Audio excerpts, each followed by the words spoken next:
Olá, pessoal, tudo bem? Vamos então aqui ler a última parte do CPC, que trata sobre recursos, é o título 2. Aqui nós vamos ver as disposições gerais, toda a parte dela, e depois, quando entrarmos nos recursos em si, nós vamos ler aqui só os artigos que estavam grifados no meu material, que é aqueles que já caíram e que acredito que podem ter a chance de cair de novo, já que o edital em breve será publicado. Vai ser uma leitura estratégica. Mas digo aqui que embargo de declaração vamos ler tudo, porque ele é aplicado de forma supletiva ao processo do trabalho. Então, sem mais delongas, artigo 994 fala que são cabíveis os seguintes recursos, dois pontos. Apelação, agravo de instrumento, agravo interno, embargo de declaração, recurso ordinário, recurso especial, recurso extraordinário, agravo em recurso especial ou extraordinário e embargos de divergência. Artigo 995. Os recursos não impedem a eficácia da decisão, salvo disposição legal ou decisão judicial em sentido diverso. Então, em regra, os recursos aqui não impedem que a decisão tenha eficácia. E duas coisas, podem obstar isso, que são ou a lei ou uma decisão judicial. E o parágrafo único diz o seguinte: a eficácia da decisão recorrida, ela pode ser suspensa por decisão do relator, se, da imediata produção de seus efeitos, houver um risco de grave dano, de difícil ou impossível reparação, e ficar demonstrada a probabilidade de provimento no recurso. Artigo 996. O recurso pode ser interposto pela parte vencida, pelo terceiro prejudicado e pelo MP, como parte ou como fiscal da ordem jurídica. Parágrafo único.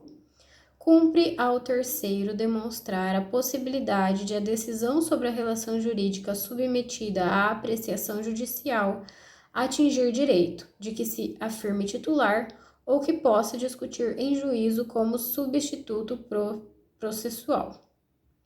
Então, o terceiro tem que demonstrar que essa decisão pode afetar um direito seu, ou que ele possa discutir esse direito. Como substituto. Artigo 997. Cada parte interporá o recurso independentemente do prazo e com observância das exigências legais. Esse aqui está em amarelo, esse artigo. Parágrafo 1º. Sendo vencido autor e réu, ao recurso interposto por qualquer deles, poderá aderir ao outro. E aqui é importante mencionar que esse aqui, escondidinho no 997, aqui, parágrafo 1º, nós temos o recurso adesivo. Diz aqui no parágrafo 2º que o recurso adesivo fica subordinado ao recurso independente, sendo-lhe aplicáveis as mesmas regras deste quanto aos requisitos de admissibilidade e julgamento no tribunal, salvo disposição legal diversa, observado ainda o seguinte, dois pontos. Será dirigido ao órgão perante o qual o recurso independente fora interposto, no prazo de que a parte dispõe para responder. Então, o discurso ele é subordinado, e precisa observar ainda, tá? Então, o que o recurso adesivo precisa observar? Então, ele vai ser dirigido ao órgão perante o qual o recurso independente foi interposto. Ele quando que ele é admissível, quando eu posso utilizar esse recurso adesivo? Na apelação, no recurso extraordinário e no recurso especial. Diz que não será conhecido se houver desistência do recurso principal ou se ele for considerado inadmissível. 998. O recorrente poderá, a qualquer tempo, sem anuência do recorrido ou dos litisconsortes, desistir do recurso. A desistência do recurso não impede a análise de questão cuja repercussão geral já tenha sido reconhecida e daquela cujo objeto de julgamento de recurso extraordinário ou especiais repetitivos. 999. A renúncia ao direito de recorrer independe da aceitação da outra parte. 1000. A parte que aceitar expressa ou tacitamente a decisão não poderá recorrer. Parágrafo único. Esse 1000 aqui, olha, e o 999 aqui, e o 998 também, a gente já não tá mais falando do recurso adesivo, né? O recurso adesivo tá no 997. Em especial aqui no parágrafo 1º e seguintes.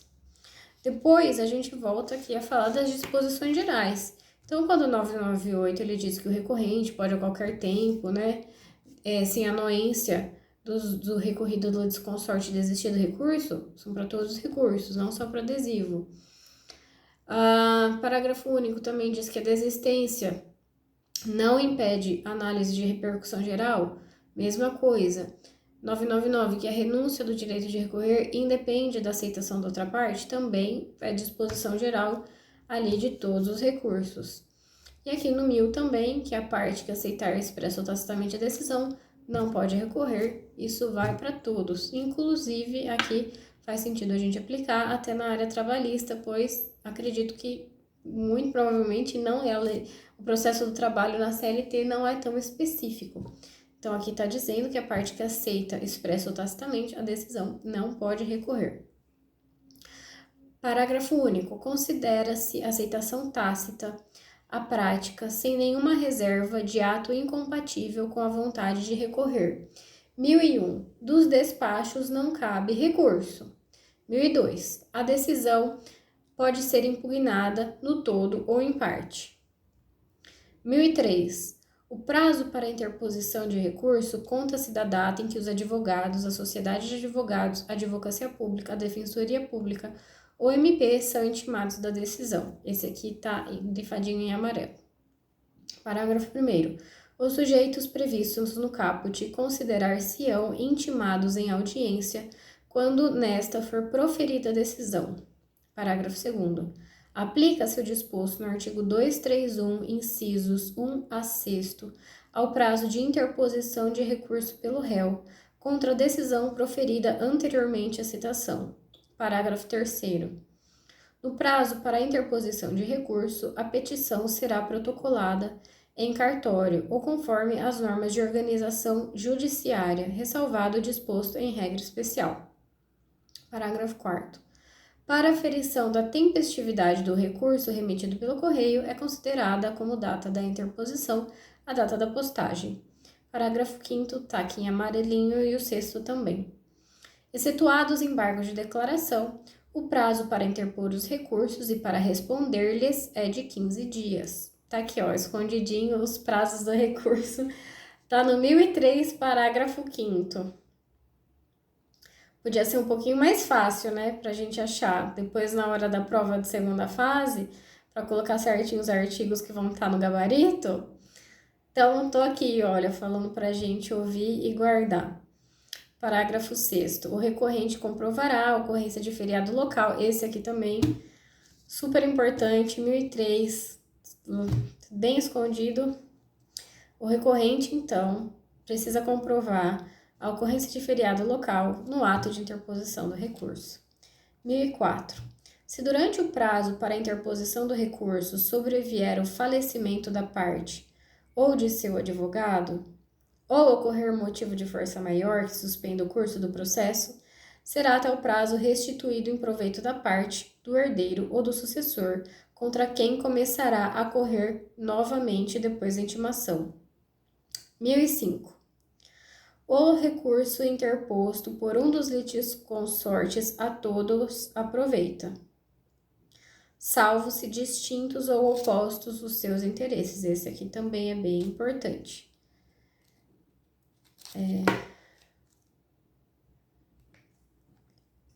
Parágrafo único. Havendo solidariedade passiva, o recurso interposto por um devedor aproveitará aos outros quando as defesas opostas ao credor lhes forem comum.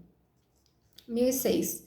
Certificado o trânsito em julgado, com menção expressa da data de sua ocorrência, o escrivão ou o chefe de secretaria, independente de despacho, providenciará a baixa dos autos ao juízo de origem, no prazo de 5 dias. 1007 aqui está em amarelinho e diz que no ato de interposição do recurso, o recorrente comprovará, quando exigido pela legislação pertinente, o respectivo preparo, inclusive porte de remessa e de retorno, sob pena de deserção. Parágrafo 1º. São dispensados de preparo, inclusive porte de remessa e de retorno, os recursos interpostos pelo MP, pela União, pelo Distrito Federal, pelos estados, pelos municípios, autarquias e pelos que gozem de isenção legal. E aqui, esse próximo parágrafo aqui, o parágrafo 2º, está em amarelo e ele diz o seguinte: a insuficiência no valor do preparo, e aqui fala insuficiência, nós vamos ter aqui um próximo artigo que fala quando não comprova, então quando não junta nada. Nesse caso aqui, está falando que é insuficiente.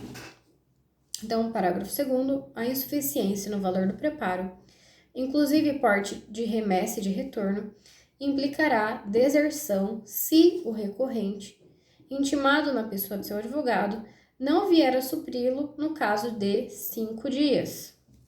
E aqui nós temos a instrução normativa 39, e que diz que, no artigo 10, a insuficiência no valor do preparo do recurso no processo do trabalho, para esses efeitos do artigo 1007, parágrafo 2º, concernem unicamente às custas e não ao depósito recursal. E aqui eu coloquei uma observação que eu tenho que conferir se não há alteração de súmula, que prevê que aplica-se também ao depósito, se tem alguma outra decisão, porque na instrução normativa aqui no meu material eu falei que vale a pena as custas. Mas eu tenho a impressão que também vale para o depósito, e que isso está previsto em algum lugar, não sei se em decisão da SDI 1, se em súmula, ou se em outro lugar, ou se é coisa da minha cabeça. Então, temos que pesquisar, é um assunto muito importante para o processo de trabalho. Parágrafo 3º. É dispensado o recolhimento do porte de remessa e de retorno no processo em autos eletrônicos. Parágrafo 4º. O recorrente que não comprovar, no ato de interposição do recurso, o recolhimento do preparo, inclusive porte de remessa e de retorno, será intimado na pessoa de advogado, do seu advogado, para realizar o recolhimento em dobro, sob pena de deserção. E você vê que aqui, né, o parágrafo 2º é insuficiência e aqui é no que não comprovar. E nesse caso, ele tem que realizar o recolhimento em dobro.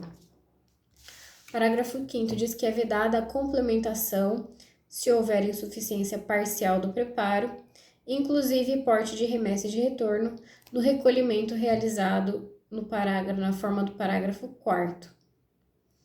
E aqui nós temos uma instrução normativa que diz que esse parágrafo se aplica também. Parágrafo 6º diz que, provando o recorrente justo impedimento, o relator relevará a pena de deserção, por decisão irrecorrível, fixando-lhe prazo de 5 dias para efetuar o preparo. Parágrafo 7º. O equívoco no preenchimento da guia de custas não implicará a aplicação da pena de deserção, cabendo ao relator, na hipótese de dúvida quanto ao recolhimento, intimar o recorrente para sanar o vício no prazo de 5 dias. Então, se eu preencho errado aqui a guia, não necessariamente deserção, na hipótese de dúvida, então intima para sanar o vício. E aqui nós temos também a instrução normativa 39, dizendo que se aplica ao processo do trabalho, este parágrafo. E o artigo 1008 diz que o julgamento proferido pelo tribunal substitui a decisão impugnada no que tiver sido objeto do recurso. Esse aqui, 1008, também é bem importante falar do efeito, né, das decisões do recurso, e que substitui a decisão impugnada. Também tá aqui, ó, 1008. Só uma frase, bem curtinho, bem difícil da gente achar, mas não vamos esquecê-lo. Então, daqui para frente, nós vamos comentar só alguns artigos. Na apelação, vamos ler aqui o artigo 1010, parágrafo 3º. ele diz o seguinte: após as formalidades previstas no parágrafo 1 e 2, nos parágrafos acima aqui, que falam dos requisitos da petição, os autos serão remetidos ao tribunal pelo juiz, independentemente de juízo de admissibilidade. Muito bem. E aqui nós temos a instrução normativa 39, que diz que não se aplica ao processo do trabalho este parágrafo em razão da inexistência de omissão. Depois nós temos o artigo 1011, que diz que recebido o recurso de apelação no tribunal e distribuído imediatamente, o relator poderá, decidi-lo monocraticamente nas hipóteses do artigo 932, inciso 3 a 5º, e depois vale a pena pausar e conferir. E o relator também poderá, se não for o caso da decisão monocrática, né, que é o inciso 1, ele vai decidir de forma monocrática. E inciso 2, se não for o caso de decisão monocrática, ele vai elaborar o seu voto para julgamento pelo órgão colegiado. E aqui o 1012 tá o parágrafo 1º também grifado, o caput parágrafo 1º, que diz que a apelação terá efeito suspensivo.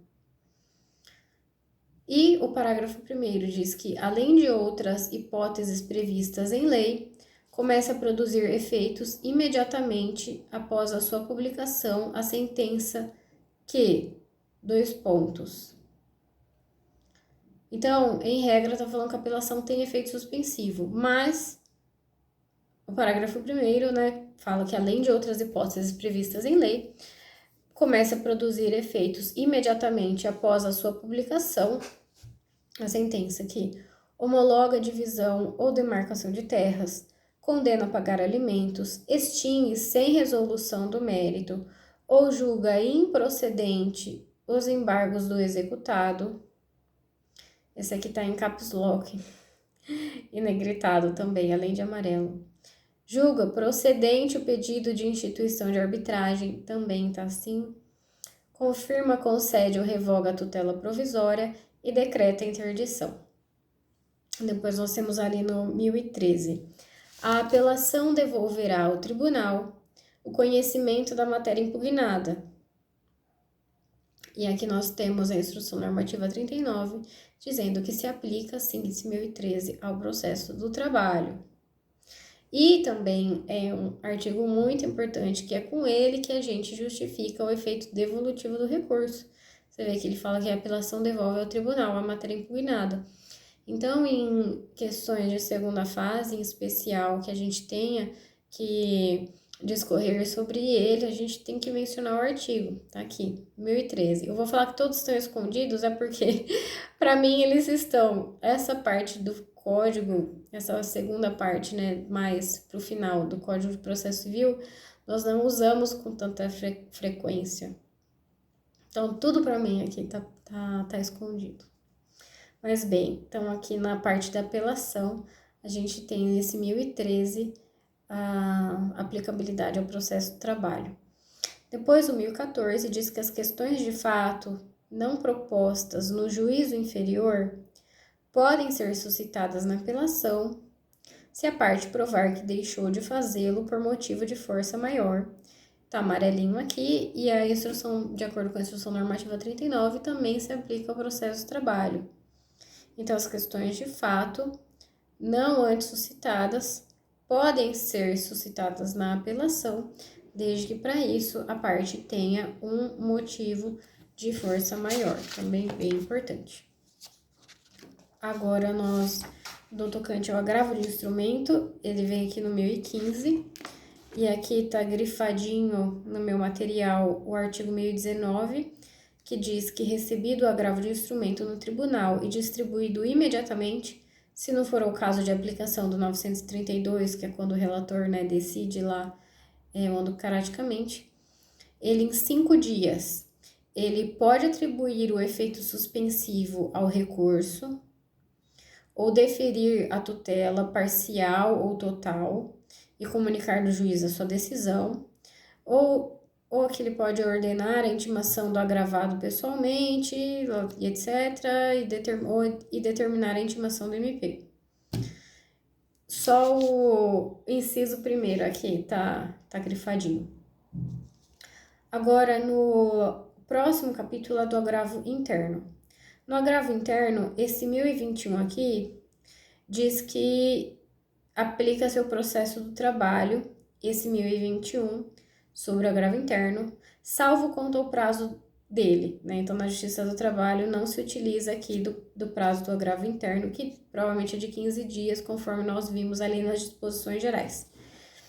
E o que diz o caput? Que contra a decisão proferida pelo relator, cabe agravo interno para o respectivo órgão colegiado, observadas quanto ao processamento as regras do regimento interno do tribunal. Agora, esse aqui, que são os embargos de declaração, nós vamos ler tudinho, que é muito importante. Vou aqui mencionar a professora Janete, não tem como não falar da professora, da querida professora. E veja que interessante.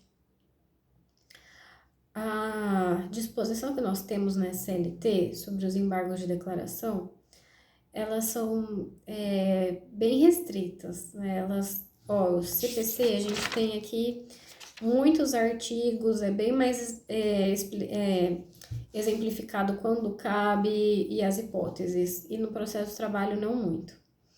Então, nós aplicamos essa parte aqui no processo de trabalho de forma supletiva, e tem que, inclusive, a Instrução Normativa 39, artigo 9º, diz que o cabimento dos embargos de declaração no processo do trabalho para impugnar qualquer decisão judicial rege-se pelo artigo 897-A, supletivamente pelo CPC, exceto a garantia de prazo em dobro para os litisconsortes. Então, a professora Janete fez uma questão de segunda fase justamente sobre isso, porque para a CLT não cabe de qualquer decisão, mas nós podemos usar aqui de forma supletiva e dizer que sim, se aplica sim contra qualquer decisão judicial. E como nós temos na CLT esse artigo 897-A, a gente acaba, assim, não levando tanto em consideração esse 1022, mas ele é super importante, tanto é que nós temos até a Instrução Normativa 39.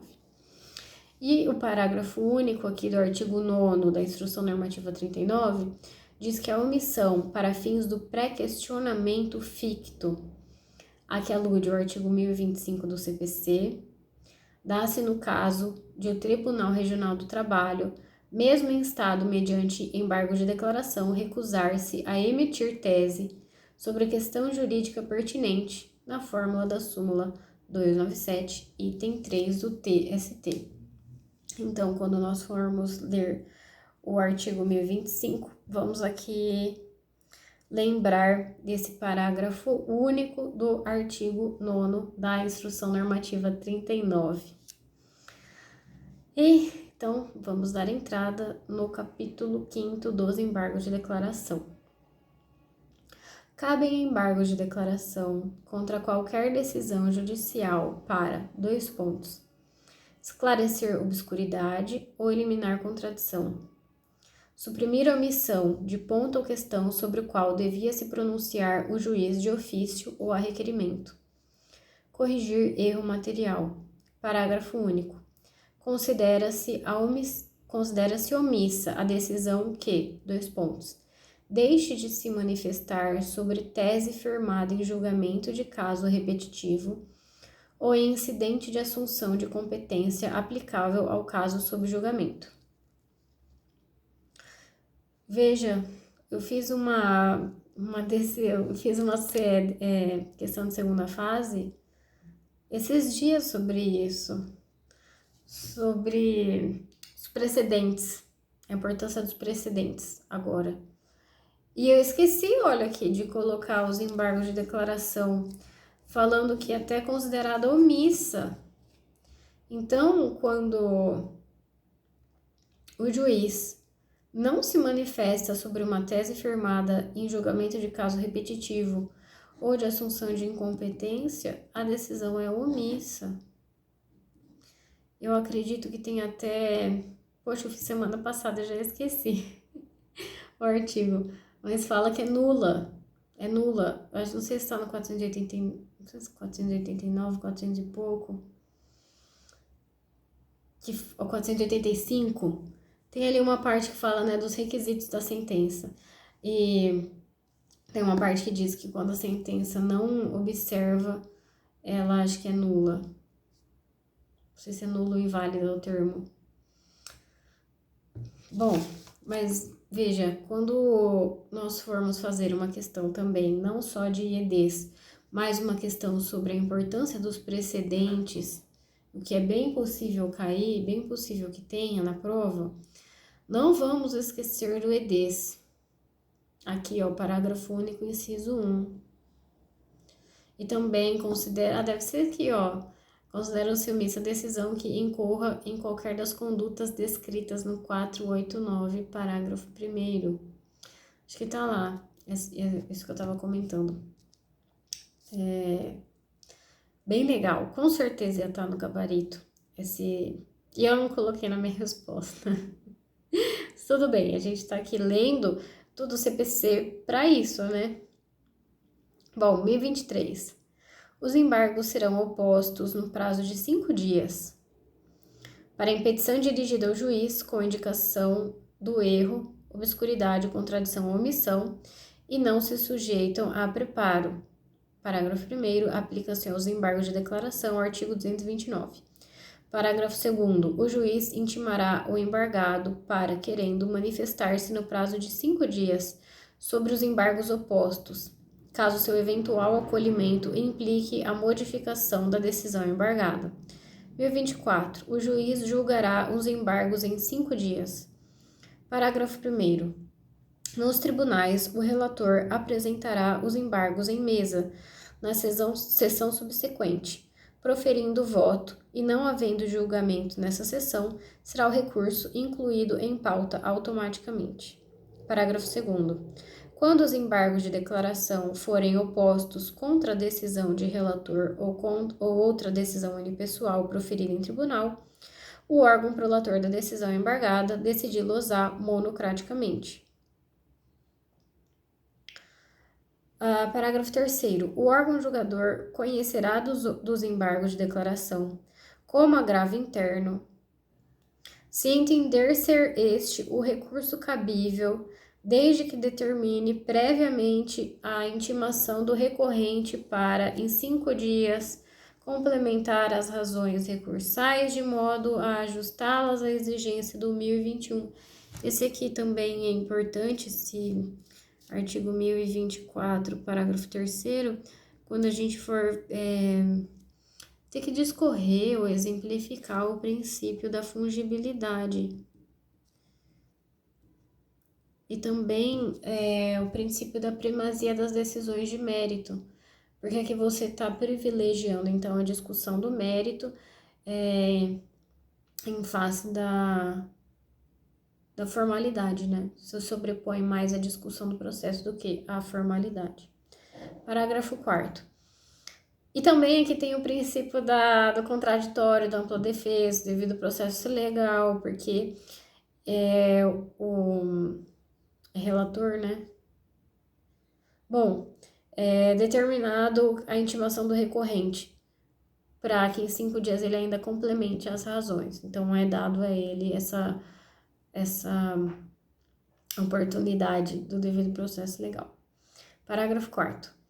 Caso o acolhimento dos embargos de declaração implique modificação da decisão embargada, o embargado que já tiver interposto outro recurso contra a decisão originária tem o direito de complementar ou alterar suas razões, nos exatos limites da modificação, no prazo de 15 dias contado da intimação da decisão dos embargos. Esse aqui, muito, muito, muito importante também. Tá falando, então, quando nós temos uma decisão de embargos que modifica a decisão embargada, mas a outra parte já tinha apresentado o recurso, então o recurso dela vai ficar ultrapassado, porque não vai abordar a nova decisão. E nós vimos ali nas disposições gerais que a nova decisão substitui a antiga. Então, aqui, ele não tem prejuízo, ele é chamado para complementar ou alterar as suas razões nos limites da modificação, né? Aí ele não pode falar mais, né? Alterar mais coisa. Parágrafo 5º, aqui está em amarelo. Se os embargos de declaração forem rejeitados ou não alterarem a conclusão do julgamento anterior, o recurso interposto pela outra parte, antes da publicação do julgamento dos embargos, será processado independentemente de ratificação. 1025.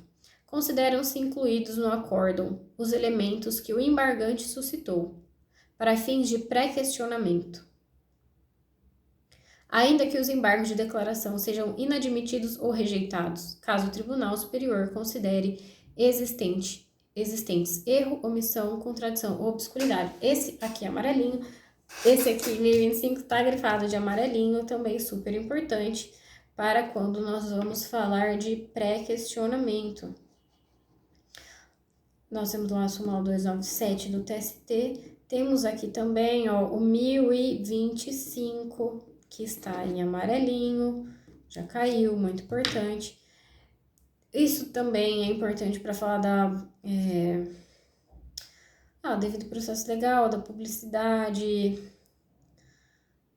Então, quando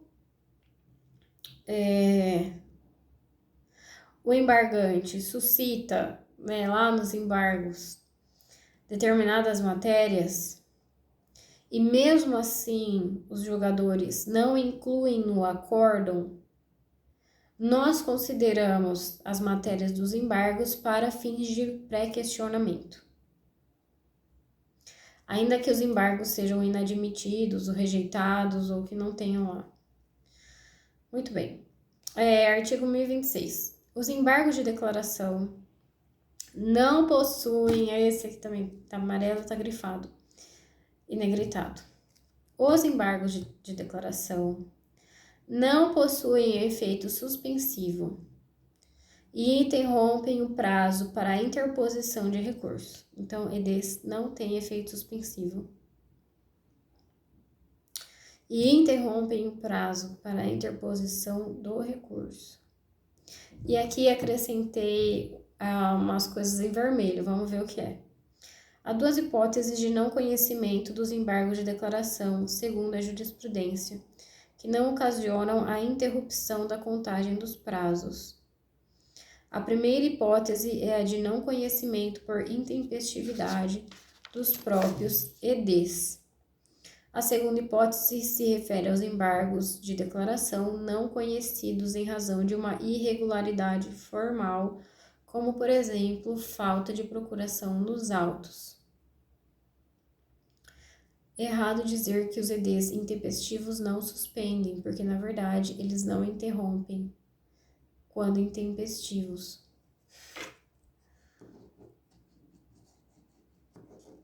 Bom, depois vou meditar com calma sobre isso que eu li, parece ser bem importante.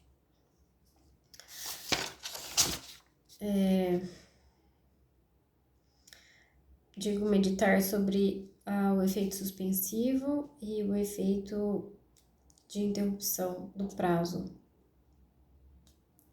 que em regra ele não possui, né? Ele não possui efeito suspensivo, ele não possui efeito suspensivo.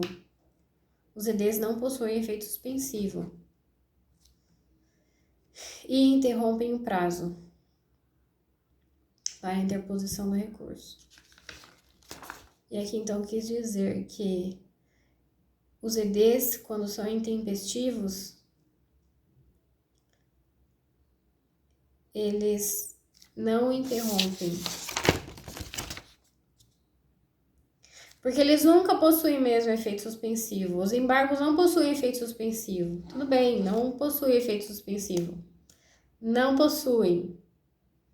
mas eles interrompem, em regra. Contudo, quando ele é intempestivo ou quando ele não observa uma irregularidade formal, nesses casos, eles não interrompem. Por quê? Foi algo muito grosseiro, ele foi intempestivo. Ele não observou